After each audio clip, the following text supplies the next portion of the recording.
মনা, আমি সব জামা কাপড়গুলো ভাঁজ করে রাখলাম, তুই একটু আলমারিতে তুলে রাখিস তো। A few moments later. কিরে, তোর আবার কি হলো?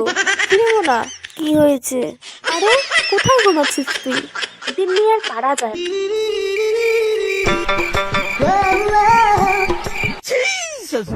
দিদির আবার কি হলো? দিদি, এ দিদি, কি রে দিদি? কি পাগল রে? মা, আমি স্নানে গেলাম, ফোনটা চার্জে দিয়ে দিও। আচ্ছা ঠিক আছে, যা দিচ্ছি।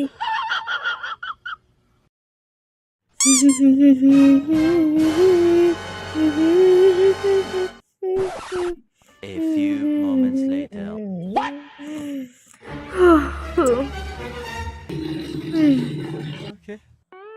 এক ঘন্টা হয়ে গেল মেয়েটা স্নানে গেছে, এখনো কি হলো না নাকি? দেখি তো গিয়ে। রাত্রে তো জল পড়েই গেছে, কি করছে মেয়েটা? মনা, কি জল পড়ে যাচ্ছে, বন্ধ করে দাও। হ্যাঁ মা বলো। আবার কি আবার? তুমি আমাকে মারলে কেন? আমি তো শুধু ঘুমাইছিলাম।